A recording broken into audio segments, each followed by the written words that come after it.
How Bruce Willis became Bruce Willis. From Buck Buck to Die Hard. Who would have thought that a stuttering kid from a military town in Germany would grow up to become the most charismatic, bald planet saver of all time?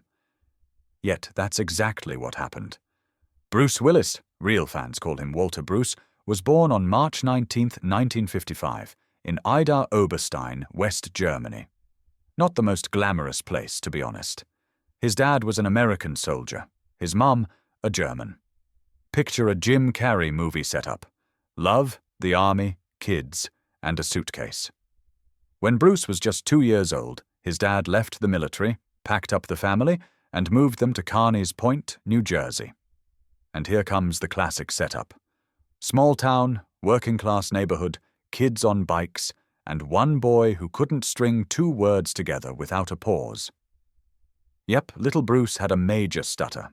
So bad that not only did kids at school not take him seriously, they actually made fun of him. Still, he had a cool nickname, Buck Buck. Maybe for his odd walk, maybe for his stubbornness. Either way, it already sounded like a bargain bin superhero name. And then, one day, Buck Buck ended up on the school stage. And ta-da! The stutter disappeared. As if Hollywood itself woke up inside him. Where other kids memorized lines just to pass, Bruce felt something click. He wasn't just speaking, he was acting. And when he was acting, the stutter faded into the background. That's when he first felt real confidence, not in math class but under the spotlight. After school, Bruce didn't dive straight into Hollywood. No, sir. He first worked as a security guard at a nuclear power plant. Imagine bald Bruce in a guard uniform, early prototype of Die Hard. Then as a loading dock worker at DuPont. Yep, just like a soap opera. Hard labor, sweat, grime, and a dream in the distance. But Bruce wasn't the kind of guy to settle. He got into Montclair State University to study drama. But, in true rebel fashion, he dropped out. Real stars don't graduate, they go. He moved to New York to chase something bigger. In New York, our future action hero did what all struggling actors do. He bartended. He poured drinks, listened to drunk confessions, scraped together rent money, and hit auditions between shifts. That wasn't Hollywood. That was survival training. If you can handle a drunk woman at 2 a.m., no producer can scare you. And then came the miracle. In 1985, Bruce landed a role in the TV series Moonlighting. And that's when the magic truly began. His character was cheeky, charming, constantly smirking, and, crucially, not a muscle-bound model or a plastic-perfect leading man. Bruce was different, funny, alive, real. Viewers fell head over heels. Overnight, he wasn't just the kid who used to stutter, he was a star. From there, the script writes itself. He lands Die Hard, and boom, global phenomenon. And while his character John McClane is just a regular cop with no superpowers, audiences adored him. Because Bruce wasn't playing some fantasy, he was basically playing himself. Tired, scrappy, sarcastic, but never giving up. And that bald head? Suddenly sexy? Before him, no one made being bald cool. Thanks, Bruce. Meanwhile, he tried his hand at music. Spoiler, not great. Opened businesses, some hits, some misses, married Demi Moore, iconic 90s couple, and divorced her in the most civilized, friendly way possible, remaining the most beloved ex-husband in Hollywood history. But what really matters is that he always stayed true to himself. Whether he was playing aliens, killers, ghosts, or yes, actual ghosts, Bruce never tried to be someone he wasn't. Even when he starred in Why Did I Sign Up for This movies, he brought the same Bruceness. Cool without trying, magnetic without effort. That kind of charm isn't taught. You're either born with it, or you're Buck Buck from Jersey. So next time someone tells you you're not cut out for something, your voice isn't right, your look isn't right, just remember Buck Buck, the kid who couldn't talk straight but became a global icon anyway. Oh, and if you're going bald, no big deal, as long as you've got the attitude. Like Bruce Willis, How Bruce Willis beat his stutter and became a Hollywood hero, or how a school play saved the world and his career.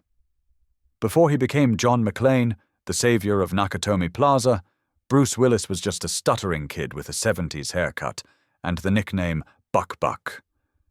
Yes, you heard that right. Buck Buck. Not a superhero alias, but a name his classmates gave him, probably for the stutter and that quirky charisma. Sounds like a Pokemon, but in reality, it was the beginning of his long road to Hollywood. The future sex symbol of Hollywood wasn't born in Los Angeles or even New York, but in West Germany, in a city called Ida Oberstein. His mum was German, his dad an American soldier. A military base romance. Classic. When little Bruce turned 2, the whole family moved to New Jersey. That's how he became American, with an accent, a stutter, and a blue-collar family tree. Dad worked as a welder and mechanic, Mum part-time at a bank. No red carpets, just oil stains and school lunches. The stutter followed him from early childhood. If you think that's no big deal, just imagine school days where no one listens to you, constantly interrupts or mocks you. Bruce could have withdrawn into himself or, at best, chosen a quiet profession like a librarian. But then, a miracle happened. One day, a teacher offered him a role in the school play, A Connecticut Yankee in King Arthur's Court. And oh my God! On stage, Bruce suddenly stopped stuttering, as if by magic, as if some inner Shakespeare awoke and whispered, "Hey kid, here you can speak without breaking down." That's when he realized acting wasn't just a hobby. It was medicine, salvation, and possibly a ticket to Hollywood. For now, though, just a stress-free pass to the school cafeteria. After that moment, he began participating in every school production. And not just participating, shining. Every performance added more confidence. He was no longer that guy with the speech issue, but that guy who tells jokes on stage. That's when his signature persona began to take shape, ironic, cheeky, unshaven, with that famous squint. He wasn't saving the world yet, but he had saved himself. Later, Willis would say that on stage, he felt like a different person. And the stutter? It vanished, as if it was too shy to face the audience and the spotlight. "I don't know what it was," he said, "but it worked. And when something works, you hold on to it with everything you've got." So Bruce Willis, thanks to a school play, not only overcame his stutter but got his first taste of fame, even if it was just in the classroom. And then, a couple of decades later, he'd be delivering lines on screen with zero hesitation. "Yippee-ki-yay, motherfedar." The world listened and never forgot. Bruce Willis's movie debut, or how he played a back and became a star. Spoiler, nobody noticed him, but without that one shot, you wouldn't be reading this text. When you think of a movie debut by a legend, you probably picture flashing cameras, a red carpet, a dramatic close-up with, "and starring Bruce Willis," in gold letters. Well, think again. Bruce Willis's actual film debut was more like a hidden Easter egg in a Marvel movie. It's there, but good luck spotting it. If no one told you he was in it, you'd never know. So let's rewind to the year 1980. The movie? The First Deadly Sin, starring none other than Frank Sinatra. Bruce Willis? Yes, he was there too. On screen? Yes. With a speaking role? Nope. The camera shows Sinatra walking out of a bar, and following him is a man in a baseball cap. That man? Bruce Willis. His official role is listed as man in background with cap. Does he speak? No. Does he look into the camera? No. Would the audience know who he is? Absolutely not. But for Bruce, this was the beginning. He didn't complain that nobody noticed him. He didn't demand an award for best portrayal of guy walking quietly behind Sinatra. He simply understood one thing. The road to the top is long, and sometimes you have to start right at the bottom. The backstory of how he even got into that scene is even more curious. No, it wasn't the result of 10 intense auditions or a final casting battle with Tom Cruise for the role of background guy number 2. It was much simpler. A casting director spotted him, working at a bar. Bruce, at the time, was bartending, shaking cocktails with such enthusiasm that he probably could have played Die Hard years before it was written. Someone from the film crew thought, "Hey, that guy looks interesting. Let's put him in a shot. He can walk out of the bar after Sinatra." Doesn't exactly sound like a star-making moment, but for Bruce, it was a shot that counted. Interestingly, Bruce would later recall this early role with humor. He was thrilled just to be in a movie, even if his face never actually made it into the frame. For a bartender who had spent his nights serving whiskey to people discussing Emmy winners, it was a big step. A small one for cinema, a giant one for Willis. The irony. Just a few years later, that man from the bar became the guy whose face was plastered on every action movie poster around the world. Studios were throwing millions his way for roles. But when it all began, he was simply walking out of a bar. No lines, no spotlight, no swagger, just walking. And that's how legends are born. Not always with fanfare, sometimes just from the back. How Bruce Willis became roller skating Bruno and took over New York. Well, at least behind a bar. Before Bruce Willis became the face of Hollywood action, before Die Hard, before Aphasia and those pajama-filled photo shoots with Demi Moore, there was one very important chapter in his life that doesn't get nearly enough attention. A time when Bruce Willis made cocktails. And not just made them. He was basically gunning for an Oscar in bartending, leaving every boring Joe with a bottle opener in the dust. It all started in New York City, where a young and ambitious Bruce moved to chase his dream of making it in theater. But while casting directors weren't exactly throwing scripts at his feet, rent still had to be paid. That's where Centrale came in, not just any dive bar, but a popular hangout spot for actors, models, the artsy crowd, and future broke creatives. Bruce was hired quickly, not because he could whip up 50 variations of a margarita, but because he was the show. Headband, ripped tank top, pants that looked like parachutes, and most importantly, roller skates on his feet.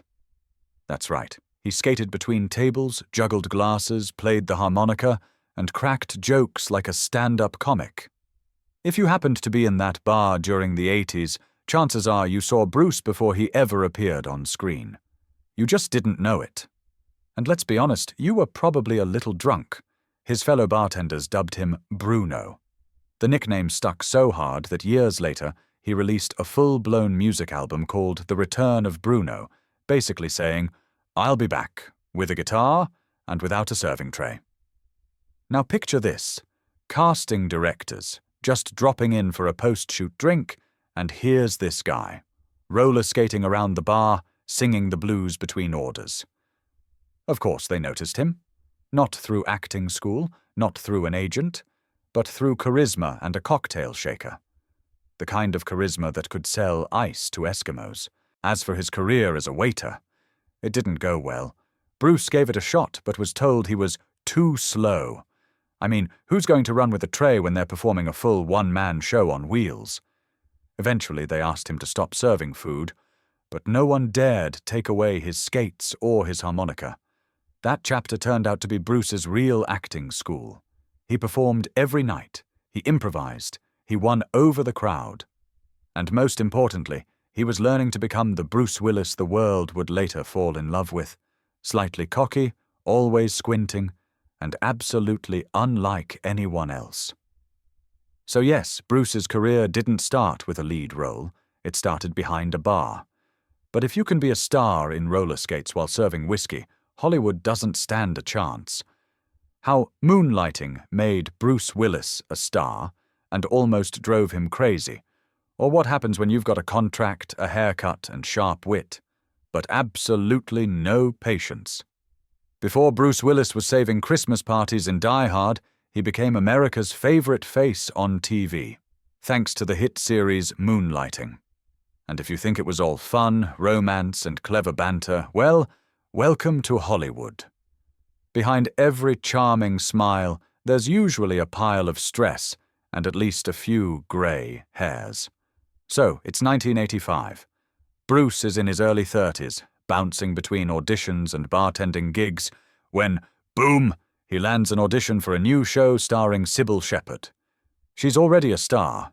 He's the roller skating bartender with a harmonica. And somehow, this guy beats out 3,000 other hopefuls. That's right, 3,000. Almost like getting into Harvard, but with fewer math questions and way more sarcasm. The show is about two private detectives who solve crimes, flirt, and argue like a divorced couple that still shares a lease.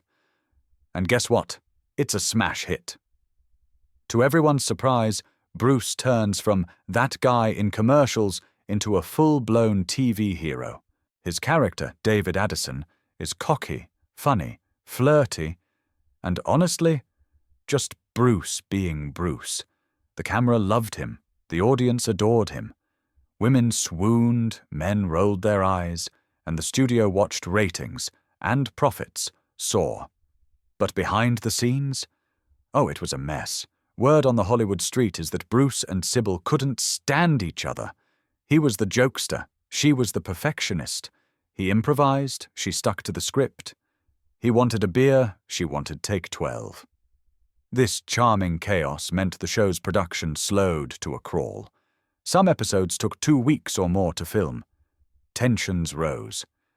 And eventually, of course, problems with producers, schedules, and Bruce himself began to pile up. Why? Because Bruce Willis was now becoming too famous for TV. While Moonlighting was still airing, Bruce had already started making movies. His face was on posters, in magazines, and the execs at Fox realized this guy wasn't just an actor anymore. He was a brand, a franchise, a very profitable headache. But on the flip side, he was exhausted. The series was draining. The spark on screen started to fizzle, and audiences slowly began to notice that something felt off. Then, one day, poof, the show just fizzled out. No dramatic ending, no fanfare, just gone. But for all its drama and delays, Moonlighting gave us Bruce Willis. Without that show, we might never have seen him run barefoot across broken glass, swearing like a grumpy Santa Claus with a machine gun. So yes, it was chaotic. Yes, it was a disaster behind the curtain. But yes, it was 100% worth it. So if someone ever invites you to audition for a show where you argue with a beautiful woman and improvise on camera, say yes. Who knows? Maybe you're the next Bruce from the bar. Got it. If you need more sections in that same ironic journalistic style, just send the next point. An accidental sex symbol. How Bruce Willis became every woman's crush. Without even trying. Here's the thing about Hollywood. You can spend half your life in acting school, perfecting your emotions, working on your diction, mastering your stage voice. And then, one day, you just throw on a sweaty tank top, get a few scratches, and boom, you're the nation's sex symbol. That's pretty much what happened to Bruce Willis. Honestly, Bruce himself probably never planned on becoming the object of desire for half the planet. He wasn't your classic pretty boy with perfect hair and a porcelain smile. He was just Bruce. Balding, a little cocky, with that signature squint that made him look like he just checked the lunch bill and didn't like what he saw. But the moment he appeared on screen as John McClane, women collectively said, "We'll take him." At first it seemed like a fluke. A guy with a gun, a tank top, and a whole lot of personal baggage. So what? But then it clicked. That was exactly the point. McClane wasn't perfect, and that's what made him so damn appealing. At a time when movie screens were full of over-polished Greek gods with no visible scars or feelings, Bruce played a guy who was clearly hurting, who was angry, sweaty, tired, terrified, but still pushing through. And real sex appeal lives in that vulnerability and grit, not in perfectly oiled abs. Then came the crown jewel of public thirst. People magazine named Bruce Willis the sexiest man alive in 1996. And just like that, Millions of women no longer felt guilty for crushing on a guy who looked like their grumpy neighbor from the third floor, except he could pull off yippee-ki-yay like no one else. What made it even better? Bruce's own attitude. He didn't lean into it with silk robes and rose petals. He didn't suddenly show up shirtless on every magazine cover. He just kept being himself. Jeans, harmonica, smirk, as if to say, "Seriously? Me? Well, okay, if you insist." And that only added fuel to the fire. Not only was he charismatic, he didn't even try to be hot. And that, of course, made him even hotter. Which brings us to the paradox. In a world where beauty is a carefully packaged product, Bruce Willis became an icon by not even aiming for it. He lived, acted, cracked jokes, wore the same damn tank top for 2 decades, and that's exactly why people loved him. Because he was real. Not a polished image, but a full package. Not a god, just a guy. Maybe a bit dirty, maybe a little scruffy, definitely sarcastic. But real. So here's your takeaway. True sex appeal isn't about filters and Photoshop. It's about showing up looking like you've had a long shift and still having millions swoon over you, especially if you happen to have a couple grenades up your sleeve. The Blind Contract, how Bruce Willis starred in 6 flops without even realizing it. You can be a megastar, an action legend, and the proud owner of Hollywood's most charismatic bald head. But none of that will save you from a bad contract. Especially if you didn't read the fine print. That's exactly how Bruce Willis found himself in what may be the most awkward phase of his career. A chapter that now reads like an absurd TV show.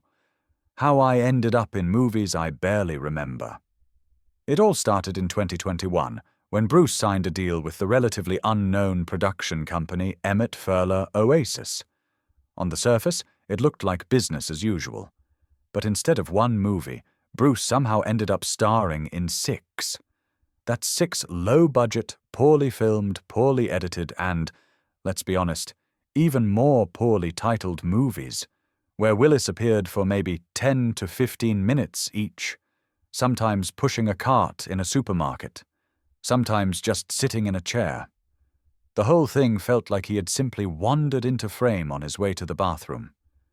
Critics scratched their heads. Fans stared in confusion. IMDb drowned in 1-star ratings. Headlines cried out, "What happened to Bruce Willis?" Bloggers joked, "Is this really Bruce or a CGI stand-in?" Meanwhile, the studio execs were rubbing their hands in delight. Everything was perfectly legal. But soon, the truth behind this absurd string of films emerged. Bruce was beginning to show early signs of aphasia, a disorder affecting speech and cognitive function. He was struggling to remember lines, mixing up scripts, and having a hard time following the storylines. At that point, he wasn't just acting. He was a hostage to contracts and his own legacy. What made it worse was the fact that some crew members reportedly knew about his condition. And yet, as later revealed by journalists, they kept filming anyway, using tricks like earpieces to feed him lines or rewriting scenes to make them simpler. Why? Because Bruce Willis was still a name that sold tickets, even if all he did on screen was sit silently and stare into space. In 2022, Bruce's family publicly confirmed his diagnosis. Hollywood gasped. The jokes stopped. People felt guilty. Everyone remembered the memes about his lazy performances and mysterious fatigue. And suddenly the picture changed. This wasn't about laziness or bad taste, it was about illness. And those films? They weren't career moves, they were a last attempt to hold on to a fading spotlight before it went out for good. Now those forgotten films stand as a somber epilogue to a brilliant career. Yes, they're weird, clumsy, and no one knows why they exist. But now we understand why they were made. And that truth matters a lot more than a Rotten Tomatoes score. The Silence of Bruce, how an action star became a symbol of tragedy and strength. He used to shout, "Yippee-ki-yay!" from the top of a skyscraper, blow up terrorists, and save Christmas with nothing but a bloody tank top and a bottle of Coke. And today, he is silent. Not because he has nothing to say, but because he can't. The last few years of Bruce Willis's life are not the script of a Hollywood blockbuster where the hero stands up after every blow. This is a film where life itself hits harder than any explosion. And the ending? Not necessarily happy. In 2022, Bruce's family publicly announced that he had been diagnosed with aphasia. Later, the diagnosis was clarified: frontotemporal dementia. This isn't just forgetting where you left your keys. This is when your brain literally starts erasing you from the inside out. That voice that once roared through movie theaters, that iconic squint, that effortless sarcasm in every line, all of it is slowly fading away. Not in a single moment, not in one dramatic scene, but like someone hit pause and never pressed play again. At first, many people didn't believe it. This was Bruce. Our Bruce, the die-hard guy, the harmonica-playing, wisecracking, Christmas-ruining rogue. He couldn't be sick. He was supposed to be eternal. But illness doesn't care. It doesn't ask for autographs. It doesn't care if you're a plumber or a box office legend. And that's what makes this story so profoundly human. Still, Bruce didn't leave in silence. He was seen off with applause. Colleagues who had worked with him for decades shared stories, how he was always funny, kind, and surprisingly humble. Even during his last shoots, when he was already struggling to follow the scenes, he still tried to keep his face composed. And maybe, just maybe, that was his greatest performance. The role of a man who refuses to quit, even when he's quietly stepping off stage for the last time. Of course, the internet had its say. The memes about lazy Bruce, the 5-minute movies, and Willis on autopilot quickly faded, replaced with tears and hashtags like, "Thank you, Bruce." Because now we got it. He wasn't slacking. He was saying goodbye, in his own way. And you know what? There's something deeply fair in all this. He started out as a guy no one believed in. Then he became a hero. And now, he's become something more. A reminder that even superheroes can be vulnerable. That silence can echo louder than any gunshot. And that sometimes real strength is simply admitting you can't fight anymore, but staying true to yourself anyway. Bruce is no longer on screen, but he's still with us. In every line, every wink, every yippee-ki-yay. And that's forever. Harmonica hat and 0 Fs given, how Bruce Willis dove into music and stopped playing by Hollywood's rules. When most actors hit a creative crisis, they do a coffee commercial or join Dancing with the Stars. When Bruce Willis got bored of acting, he pulled out a harmonica, threw on a hat, and declared himself a bluesman. Yes, that kind of bluesman who can show up to a gig barely knowing half the chords and still sell out the venue, simply because he's Bruce Willis. His music career, believe it or not, actually started before he became a Hollywood icon. In 1987, he dropped an album called The Return of Bruno, and to the shock of the entire entertainment industry, it charted. That's right, an album by an actor mostly known at the time for a sitcom and a shampoo commercial became a hit. People didn't buy it for the vocals. Let's be honest. They were an acquired taste. They bought it for the vibe. Because Bruce didn't just sing, he delivered lines like he was in an action scene, just with a saxophone playing in the background. He went on to release a couple more albums. He toured, he played live gigs. He popped up in jazz clubs where the audience wasn't sure whether to clap or call an ambulance. But the best part? He didn't care. Bruce wasn't chasing a Grammy, he was having fun. And that, oddly enough, drove the critics nuts. How dare this respected actor chase bluesy dreams in a straw hat instead of another Oscar? But for Bruce, music wasn't a PR stunt. It was an escape hatch from Hollywood, where every step is scrutinized, every role judged, every flop turned into a meme. The stage and the harmonica gave him something film sets couldn't. freedom to be himself. He could mess up. He could play off-key. He could perform buzzed. And no one would yell, "Cut!" The irony. By diving into music, he only became more legendary. Because who else could strut on stage in sunglasses, play a half-baked blues riff, and still get a standing ovation? Only someone who has something to lose, and no fear of losing it. Today, Bruce's albums aren't masterpieces, but they're part of the legend. Because real freedom isn't about making a perfect exit. It's about leaving the stage exactly the way you want. With a harmonica in your teeth, a crooked hat, and a grin that says you just punked the entire industry. And honestly, that's probably exactly what he did. Bruce Willis and his real estate empire. How the die-hard star traded explosions for ocean views and steam rooms.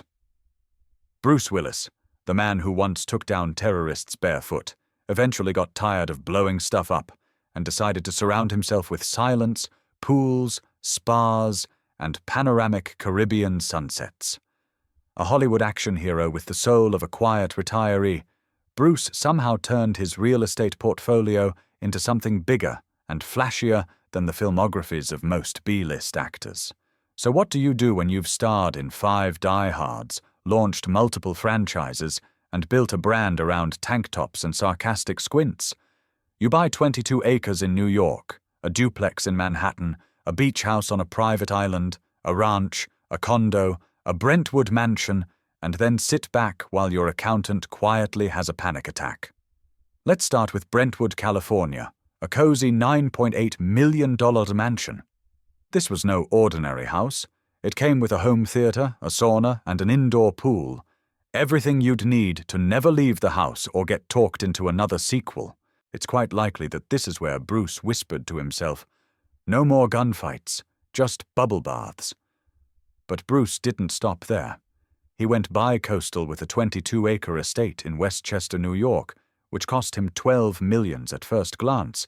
You might think he was trying to start a llama farm. But no, he just wanted a place where no one would ask him for a selfie. This was pure, uncut privacy, occasionally interrupted only by the soft rustling of cash being transferred into maintenance accounts. Next came the Manhattan duplex, bought for a modest $17 million. 2 levels of sleek luxury, looking over Central Park like a boss. Where you and I might boil noodles, Bruce probably lit cigars and stared out the window with a look that said, "I've seen skyscrapers explode, and now I own one." Then there was the so-called downsize, a condo on the Upper West Side for $7.9 million, because when you've spent years living in mansions, sometimes you want something humble, like 1 floor instead of 3. But don't worry, it still had marble floors and a piano no one played. And of course, the crown jewel, a beachfront estate in Turks and Caicos. Originally listed at $33 million, he eventually sold it for a cool $27 million.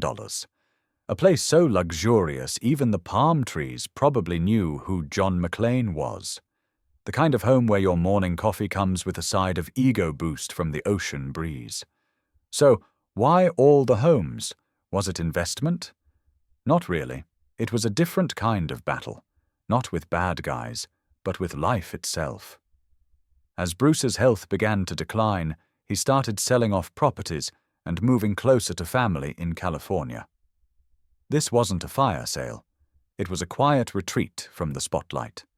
A final act, written not with a script, but with the keys to a dozen front doors. In the end, Bruce sold around $65 million worth of real estate, like a man sweeping the stage clean before the curtain drops. Not because he needed the money, he didn't, but because he was returning to something simpler, something real. Now his homes tell a story, not through box office numbers or stunts, but through square footage and sold signs, from grandeur to grounded, from global hero to just a man who wanted peace and quiet. And maybe, just maybe, that's his most honest film yet. No explosions, just soul. Bruce Willis's Garage, A Hollywood-worthy collection built for action, style, and possibly the apocalypse. When you're Bruce Willis, you don't just drive cars. You live in them, collect them, rev them up like rockets to escape the paparazzi, the fans, and possibly yet another Die Hard 6 script. His garage isn't just a garage. It's a personality test on wheels. A little rock and roll, a little I don't give a damn, and a whole lot of I still got it. Let's start with the jewel in his collection, the 1968 Shelby GT 500. This isn't just a car, it's a legend. It's the kind of Mustang that probably roars louder than Bruce himself when he hears someone ask him to play a cop again. The price. A cool $160,000 plus. Pocket change if you're John McClane. And considering this Shelby is the automotive symbol of American rebellion, it's basically the perfect ride for a guy who once saved a skyscraper barefoot. But Bruce didn't stay stuck in the past. He also added the Mercedes-Benz SLS AMG Black Series 2015 to his collection. And this thing isn't a car, it's a mechanical dragon. A V8 engine, gull-wing doors, so you fly out, not climb out, and an exhaust note that sounds like the devil got drunk and joined a rock band. Price tag? Somewhere around $200,000 and $250,000, but let's be honest, Bruce isn't asking about fuel efficiency. And those aren't even the only toys in the garage. He also owns a Bentley Continental GT Le Mans edition, only 48 of these exist, a 1967 Chevrolet Corvette, a 1968 Pontiac Firebird, a 1972 Ford Bronco, and even a 1988 Lincoln limousine, probably to make exits that say, "I'm presidential but still wearing a tank top." Each of these cars isn't just a mode of transportation. They're characters. Here comes the Firebird, old school, loud as sin, styled like it just drove off a Tarantino set. And the Corvette. That car doesn't just roll, it poses, slowly, like it's admiring itself in every reflective surface it passes. But here's the kicker. It's not about numbers, not the cost, not the horsepower. It's about why Bruce owns these cars. And the answer is simple: freedom. In Hollywood, you can't show up to an audition in a scratched-up Toyota, not if you're a legend. But you can roll up in a Shelby with the windows up, and people will part like the Red Sea. Bruce's cars aren't about showing off. They're about quiet rebellion. They don't scream. They growl. They don't dazzle with tech. They shine with charisma. Kind of like Bruce himself, come to think of it. And here's the irony. While half of Los Angeles is switching to electric cars to save the planet, Bruce is the last romantic of the gasoline era. He's not pretending to be a hero off-screen. He's just driving. Sometimes fast, sometimes loud, but always on his own terms. Today, now that he's stepped away from the spotlight due to illness, his cars remain as reminders of who Bruce Willis was beyond the screen. Not an actor, not a celebrity, just a guy who really, truly loved his rides. And if somewhere someone fires up an old Shelby and it echoes through the hills, maybe it's just the wind. Or maybe it's Bruce. Bruce Willis and his $1 million garage, muscle, engines, and a bit of nostalgia. You thought Bruce Willis had only one superpower, saving hostages barefoot. Think again. In reality, he had another stylish fetish. Old, loud, glorious cars that smell like gasoline, fame, and the hairy 1970s. And that fetish is worth roughly the same as 2 Marvel films, minus the CGI, but with lots of chrome. Let's begin with the Bentley Continental GT Speed Le Mans edition. Yes, not just any Bentley, but a limited edition, one of only 48 ever made. This isn't your average Toyota Camry. It's a Rolex on wheels. Price? Not officially disclosed, but logic says around $300,000, $350,000. The interior is wrapped in leather. The engine sounds like Tom Waits singing your favorite song, and simply looking at the gas pedal could get you a speeding ticket in 3 states. Then we have the 1967 Chevrolet Corvette convertible, an American icon loaded with chrome and midnight stories whispered over radio static. It's worth over $150,000, but its real value lies in nostalgia. This car feels like an open love letter between Bruce and the golden age of muscle cars. I wouldn't be surprised if he listened to blues in it while whispering to the gear shift, "Yippee-ki-yay, baby." But the heart of the garage, naturally, is the 1968 Shelby GT500. Let's give it the respect it deserves. This muscle-bound beast is a car that seems to scream even when it's parked. You don't just drive it, you threaten traffic with it. It costs as much as a small Brooklyn apartment, starting from $160,000, and looks like every scratch on the hood tells a story involving bullets. Parked nearby, looking all smug, is the 1968 Pontiac Firebird 400. A bit more humble price-wise, $75,000, but definitely not in character. This is a car that begs to ride off into the sunset, even if you're allergic to sunlight. Yellow paint, of course. Exhaust smoke, it doesn't even start without it. Then there's the 1972 Ford Bronco, an off-roader that can handle the desert or the Whole Foods parking lot with equal masculinity. Or take the 2009 Dodge Challenger SRT8. Not as vintage, but still more than capable of making a statement if someone's driving too slow in front of you. Oh, and don't forget the 1988 Lincoln Limousine, because sometimes you need to remind Hollywood you can still enter a building with enough flair to make everyone else step aside respectfully. And the cherry on top? The 2021 Corvette Stingray. Shiny, new, like it rolled out of a showroom built in the future. It costs around $60,000, but somehow still looks like Bruce owned it before it was even released. He probably just knew. But why all this? Why would a man who could afford his own private aircraft carrier collect old muscle cars like they were baseball cards? The answer is simple. This was his way of staying true to himself. Hollywood changes, roles fade. But the roar of an engine? That's eternal. These cars were his escape, not from villains, but from cameras, scandals, and eventually from diagnosis. When news of his illness broke, Bruce stopped appearing in films. But in these cars, a part of his energy remains. A part of the Bruce we knew, raw, rebellious, loud. A man who could not only stop a train, but probably start an old Corvette with a single stare. So if you're ever in Los Angeles and hear a deep engine growl echoing in the distance, it's not a car chase. It might just be Bruce passing by. In a Firebird, in a tank top, without a seatbelt. How Bruce Willis airdropped cookies to the front line, Hollywood's sweetest invasion. While Hollywood in 2002 was busy obsessing over mirrors, low-carb diets, and new Botox formulas, Bruce Willis made a move that was bold, unexpected, and, believe it or not, sweet. He bought 12,000 boxes of Girl Scout cookies, not for a party, not for a movie crew, not to indulge his daughter's sweet tooth. No, he bought them for American soldiers stationed in the Middle East. Yes, you heard that right. Not vodka, not energy drinks, not protein bars, cookies, caramel-coated, chocolate-dipped, coconut-sprinkled cookies. Because war might be hell, but dessert is sacred.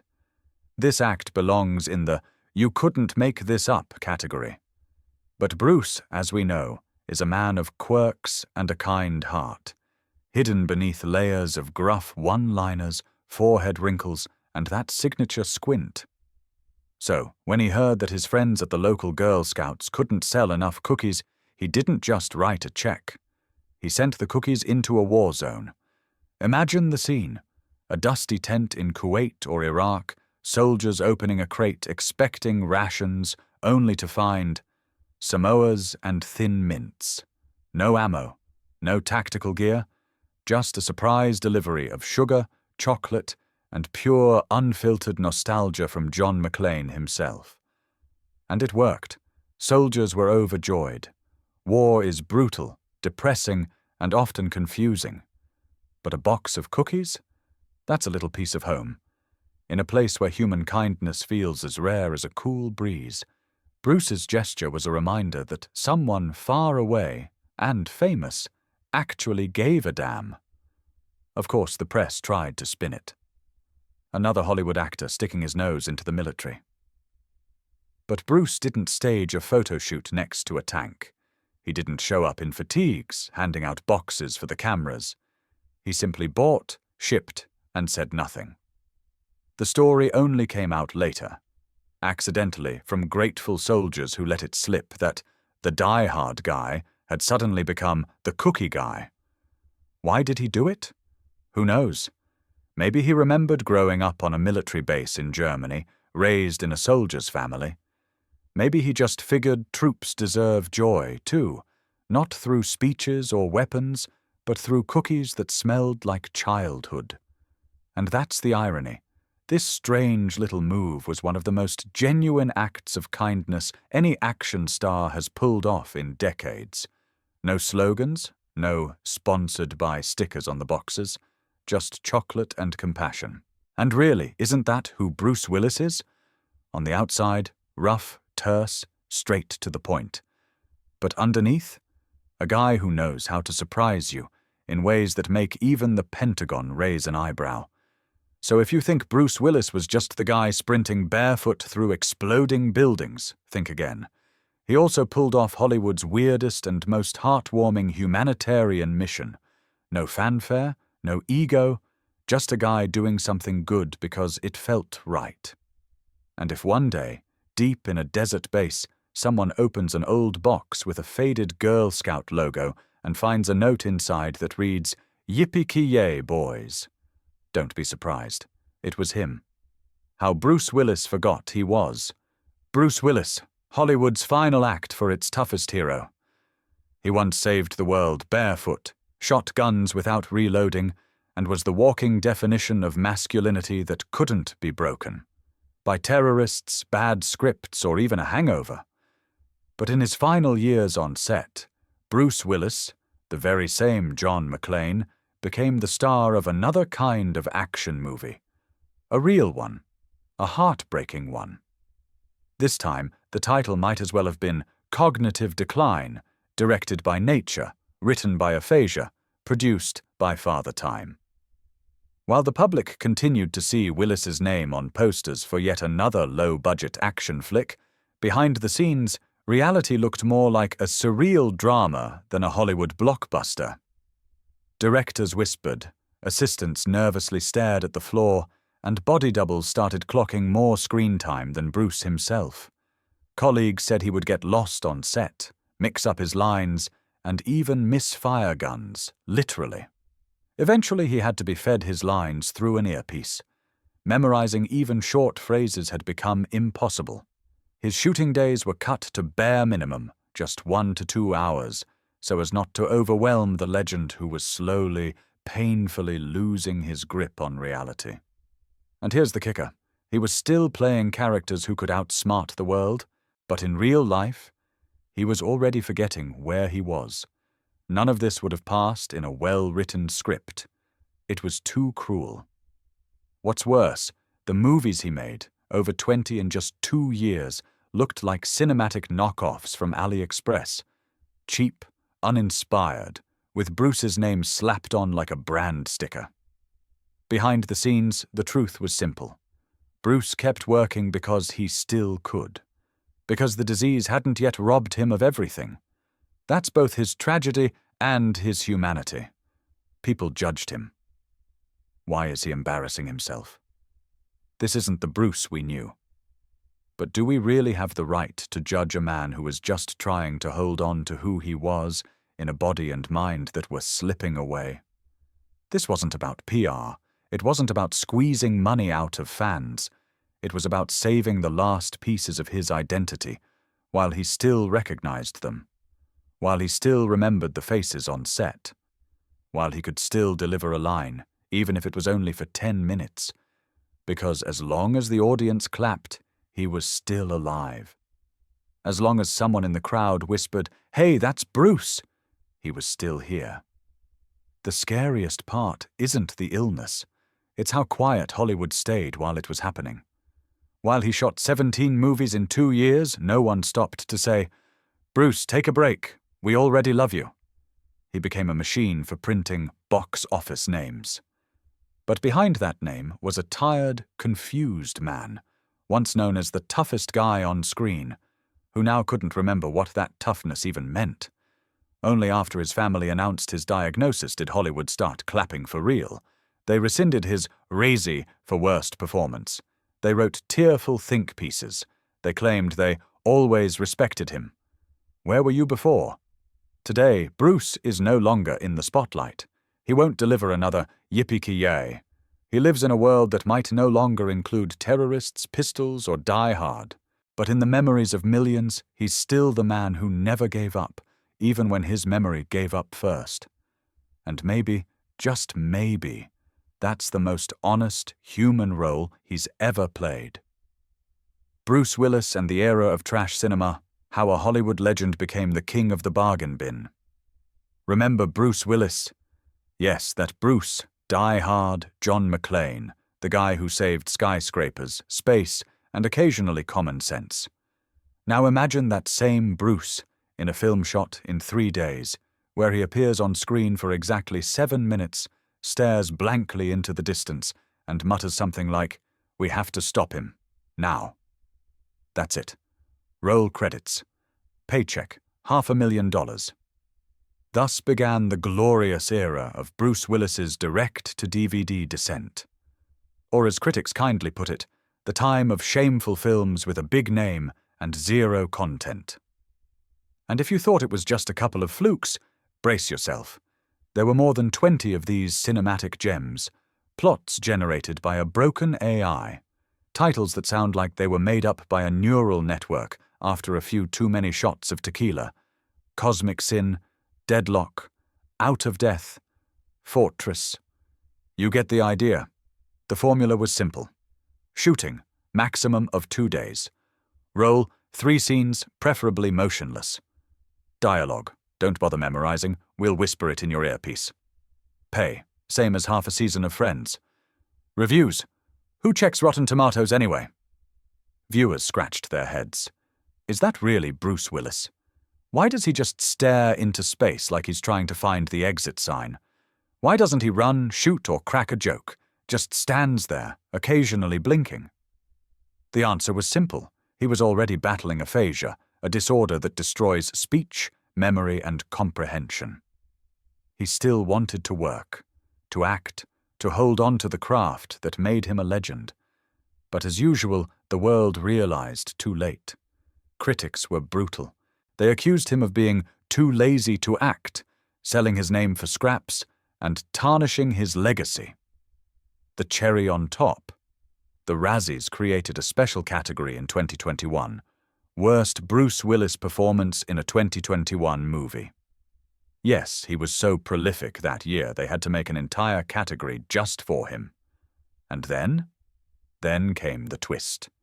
In 2022, his family publicly announced the diagnosis, and it turned out the man critics mocked for phoning it in was simply fighting a losing battle with his own mind.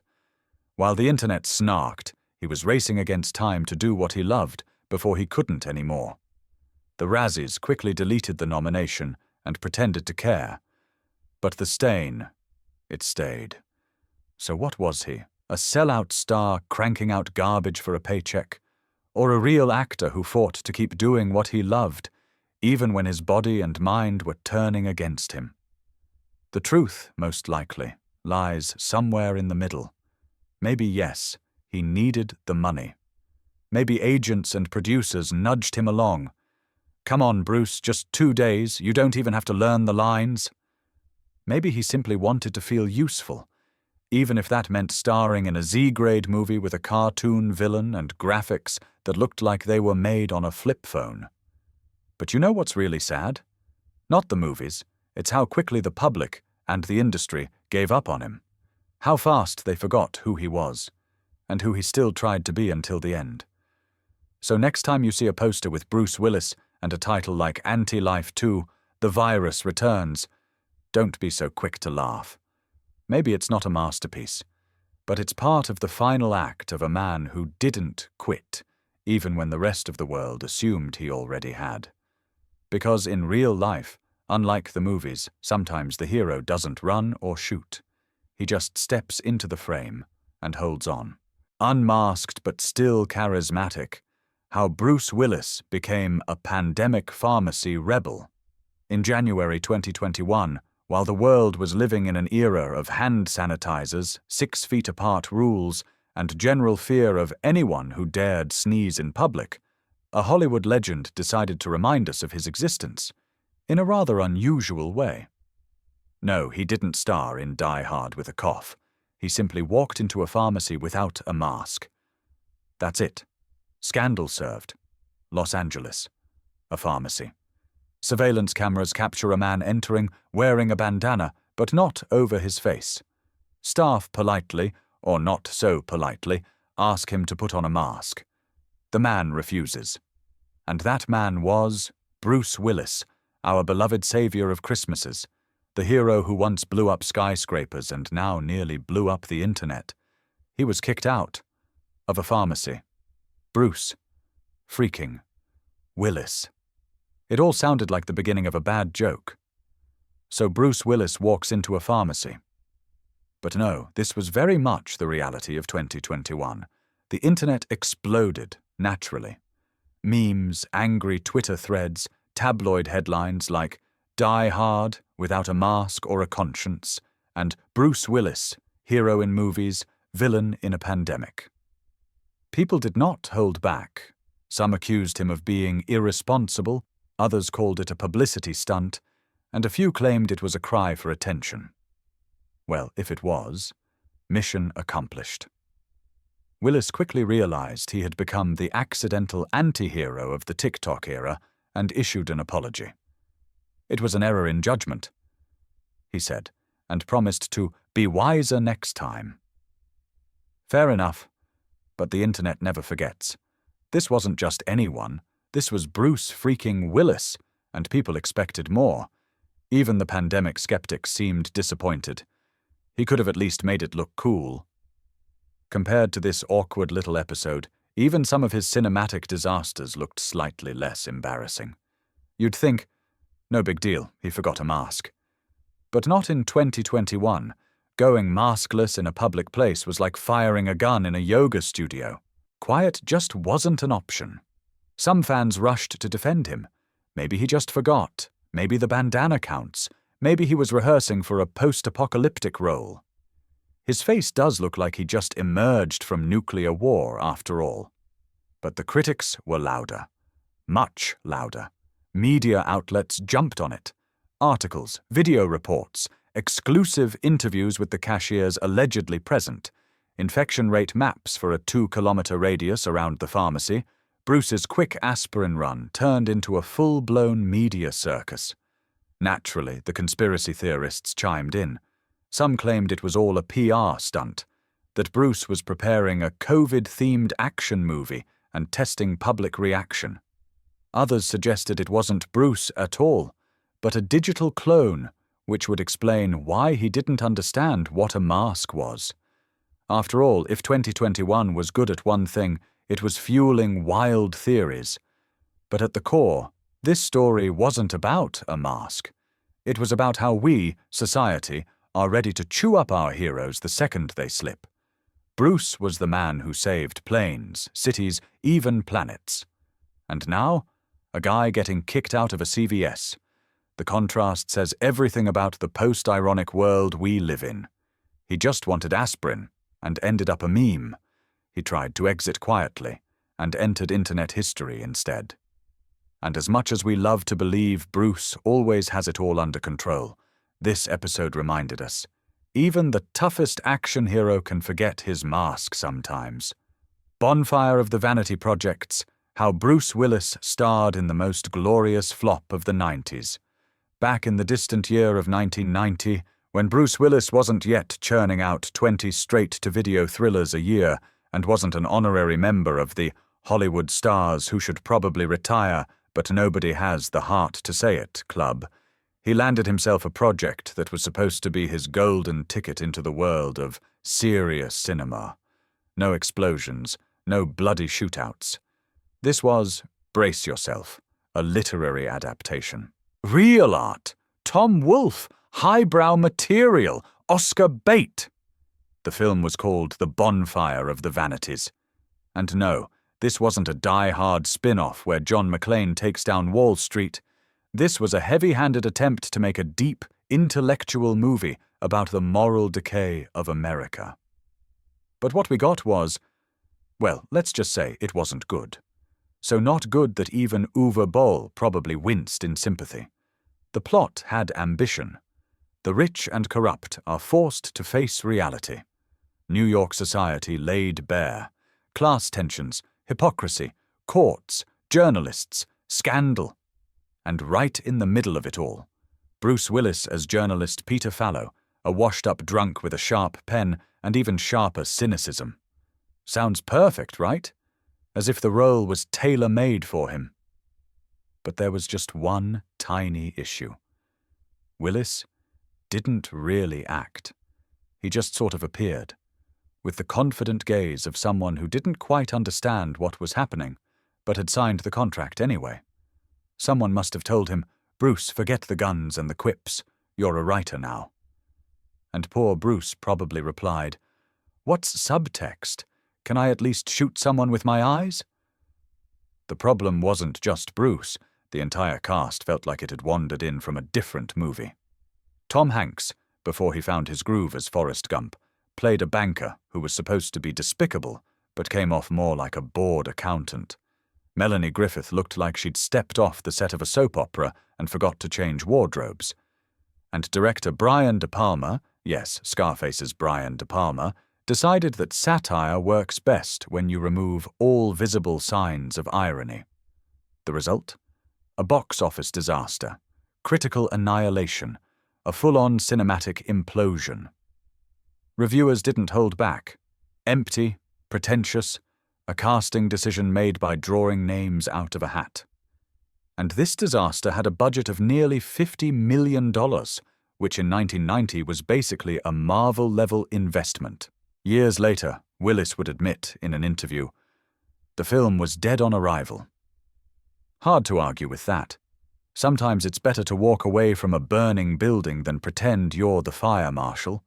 The acting, the editing, the dialogue, everything felt like a joke without a punchline. And unfortunately, Bruce took much of the blame. Because back then, let's not forget, he was one of Hollywood's biggest box office draws. People expected magic. What they got was a dazed man with slurred speech and the facial expression of someone who thought he'd signed on for a very different film. But here's the ultimate irony. Bonfire of the Vanities was supposed to be a satire about vanity, greed, and elite hypocrisy, and it became a symbol of everything wrong with elite cinema. Too much money, too many famous names, too little soul. Bruce, to his credit, survived this flaming wreck. He went on to save the planet from asteroids, scream yippee-ki-yay, and cry convincingly in The Sixth Sense. But Bonfire remains that one misstep in his filmography, that fancy-pants drama where he proved he's not quite sure what to do when there's no one to shoot. And let's be honest, if at any point in this film Bruce had just pulled out a gun and started blasting away at New York's upper crust, we'd be talking about a cult classic. But alas, he tried to be an actor, and he got burned on the Bonfire of the Vanities. How Bruce Willis burned $17.5 million and accidentally became a psychic. If you think actors are just pretty faces who show up on set, read some lines, and drive home in convertibles, please meet Bruce Willis in the glorious year of 1997. At that time, Bruce decided he was no longer just an actor. He wanted to be a producer, a one-man army. The great and powerful Bruce wanted control of everything. The script, the lighting, probably even the caterer's menu. The result? Of course, a disaster. The project was called Broadway Brawler, initially pitched as a romantic comedy about a retired hockey player who falls in love again. Sweet, touching, kind of like Notting Hill, but with bruises and helmets. Bruce was set to star and produce the movie through his own company. But here's the thing. When you've spent years playing John McClane and barking orders while holding a gun, it's hard to stop trying to control the universe, including the director, the scriptwriter, and probably the laws of physics. On day 20 of filming, Bruce suddenly decided everything was going wrong. And instead of powering through like a true team player, he fired the director, the producer, the cinematographer, and half the crew. Officially due to creative differences. Unofficially, Bruce apparently woke up and said, "I am Hollywood." And let's be honest, if you fire everyone who annoys you, you'll eventually find yourself on set alone with the coffee machine. Which is basically what happened. Production came to a screeching halt. Disney, who was financing the project, was shocked. Then they were furious. And when they realized Bruce had zero plans to reassemble the crew or finish the movie, they sued. A lovely little lawsuit for $17.5 million, citing damages, lost time, and trauma to everyone who thought they were about to win awards for a charming sports rom-com. And here comes the twist. To avoid paying that mountain of money and spending the rest of his career in courtrooms, Bruce made a deal. He agreed to star in 3 Disney films for a reduced fee. Basically, I screwed up your production? Fine, I'll work for peanuts. One of those movies turned out to be The Sixth Sense. Yes, that one, where Bruce spends most of the film looking like he just found out his mortgage was unpaid. The irony? That film became one of the biggest hits of his entire career. Massive box office success, critical acclaim, and the phrase, "I see dead people," became an instant cultural phenomenon. It was as if karma itself decided, "Okay, Bruce, you blew it with the hockey romance, but here's a second chance to be legendary." And here's the best part. If Bruce hadn't torched Broadway Brawler in a fit of creative ego, we might never have gotten The Sixth Sense as we know it today.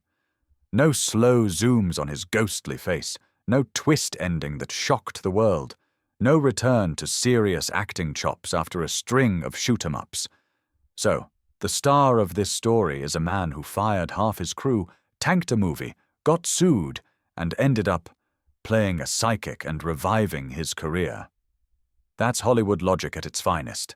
Sometimes you have to destroy everything to rise from the ashes in box office glory.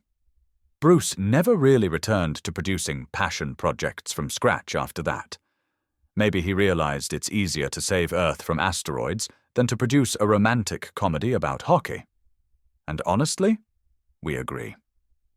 Hollywood aphasia, how Bruce Willis ended up in the middle of someone else's scandal and pretended he didn't hear it.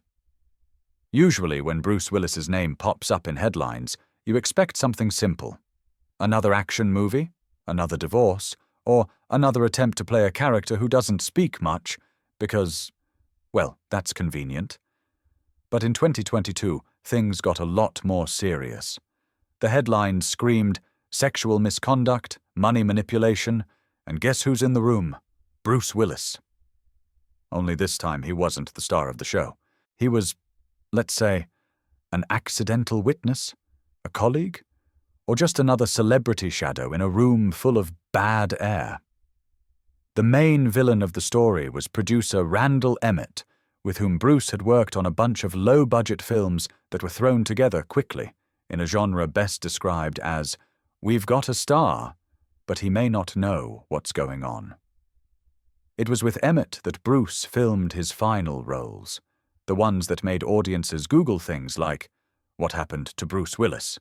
and "Why is he silent for 90% of this film?"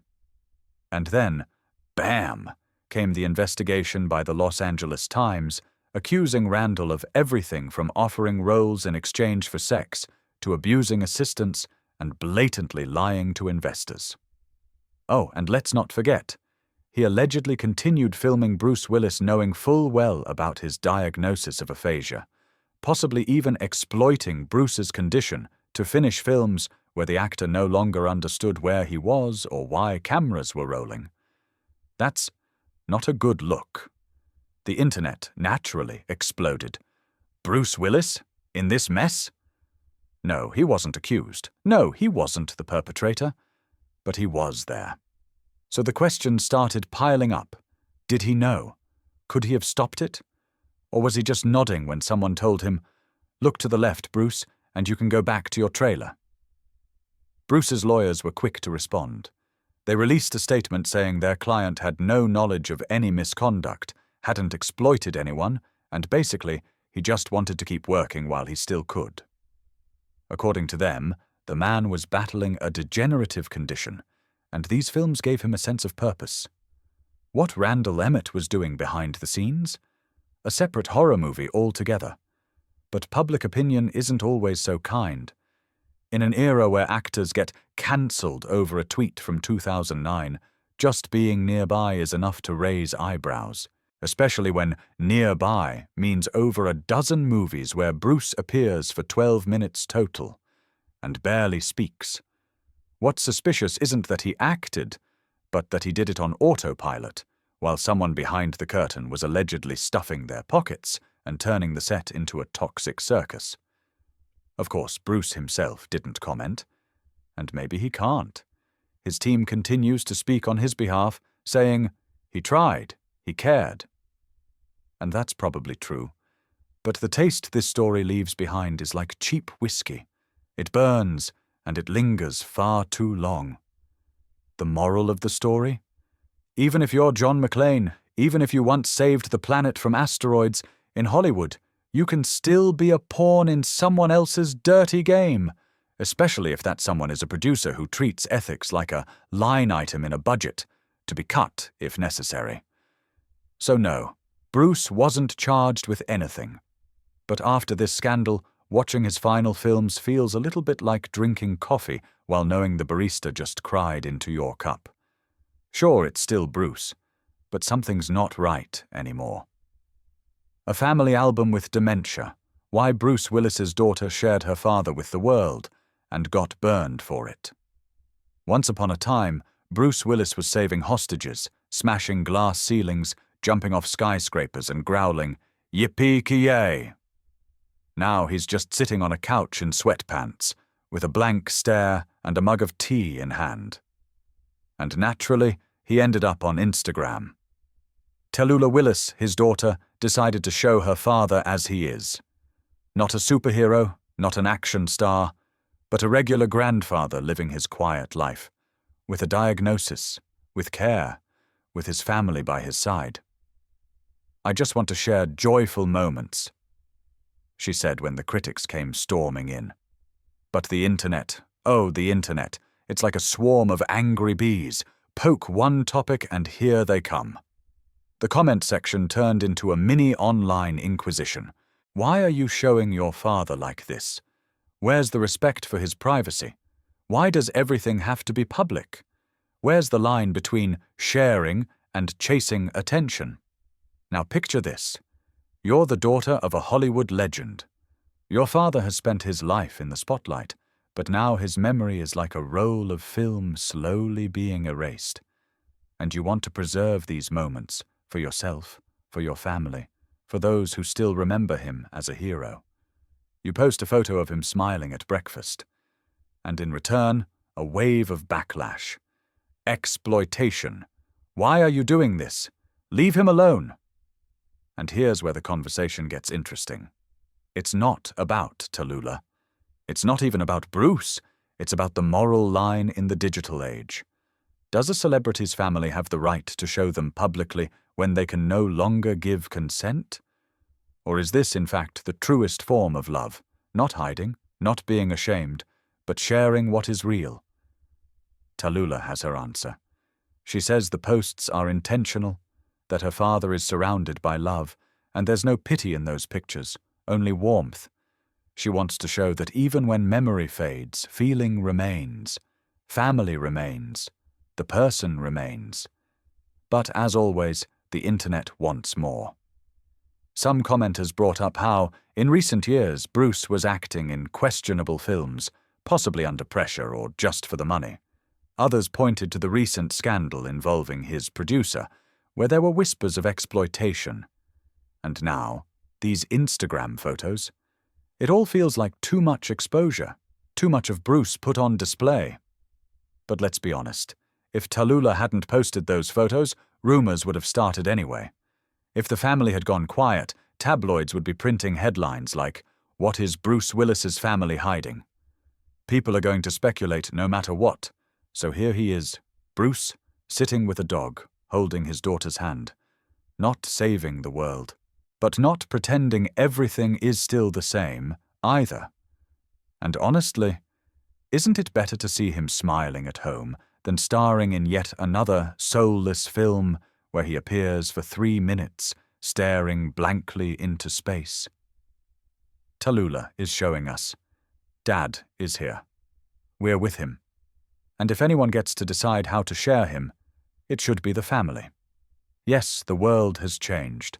Yes, the personal has become content. But maybe in this case, what we're seeing is a public goodbye. Warm and sincere. Not through press releases and tabloids, but through a simple Instagram post. So, dear critics, maybe it's time to stop cancelling everyone? Sometimes, behind the public sharing, there's not a clout-chasing motive, but a deeply human need to hold on to a piece of someone we're slowly losing. Bruce Willis versus the business jet. How John McClane ended up in a legal thriller. Bruce Willis's career has always been about action, explosions, shootouts, saving the world at the last second. And now you can add something new to that list, being quoted in a Texas Court of Appeals decision. No, he didn't file a lawsuit, threaten a lawyer via Zoom, or crash into a courtroom in a limo shouting, "Yippee-ki-yay, motherfucker!" It's much more entertaining than that. And of course comes with a twist of Hollywood irony. Here's the backstory. In Texas, there was a legal case about a business jet that turned out to be less reliable than an elevator in Nakatomi Plaza. The owners complained that the aircraft wasn't just temperamental. It had a full-on personality disorder. It refused to fly on schedule, systems randomly failed, and overall, it had more drama than a daytime soap opera. Naturally, it spiraled into a multi-season legal battle with lawsuits, countersuits, and lawyers who clearly watched too many movies. And then, in the middle of all this, a judge decided to quote Bruce Willis. Not Bruce himself, of course, but his characters. The official legal document included references to Die Hard and Pulp Fiction. And not just for flair, they were used as full-blown legal metaphors. The logic was, if your jet randomly shuts down mid-air, it's not just a mechanical failure, it's a Bruce Willis moment, when everything goes to hell and someone needs to heroically fix it. Except in this case, there were no air vents, no explosions, and no grenades, just lawyers and spreadsheets. Bruce himself, by the way, had very little to do with this case. He didn't own the plane, didn't fly in it, and definitely didn't stage a shootout on board. But his name appeared in the documents. Maybe someone remembered that this jet was allegedly leased to him once. Or maybe the judge was just a die-hard fan, pun intended, who was sick of writing plaintiff and defendant, and decided to spice up a boring PDF with a bit of cinematic flair. Naturally, the internet lost it. Some people laughed. Plot twist. Bruce Willis makes a cameo in legal history. Others squinted suspiciously. Is this some kind of weird PR stunt? But the judge stood firm, insisting the quotes were relevant, the metaphors on point, and, hey, if you think legal language can't be fun, then you clearly haven't seen a judge compare engine failure to Vincent Vega accidentally shooting someone in the face. So now Bruce isn't just an actor or a childhood hero. He's a part of US legal precedent. Who knows? Maybe in the future there will be a university course titled Law and Cinema, with the first lecture called Why John McClane is the Perfect Example of a Legal Breakdown in an Enclosed Space. Does Bruce know about any of this? Probably not. His family is more focused on his health than obscure legal comedy in Texas. But if he did find out, he'd probably smirk. Because being quoted by a judge, well, that's arguably even cooler than winning an Oscar. It's rare, it's weird, and it's immortalized in court records. So if you thought Bruce's career was over, Think again. He's not just part of film history now, he's in legal history. That judge's signature made it official. Die Hard is now part of American jurisprudence.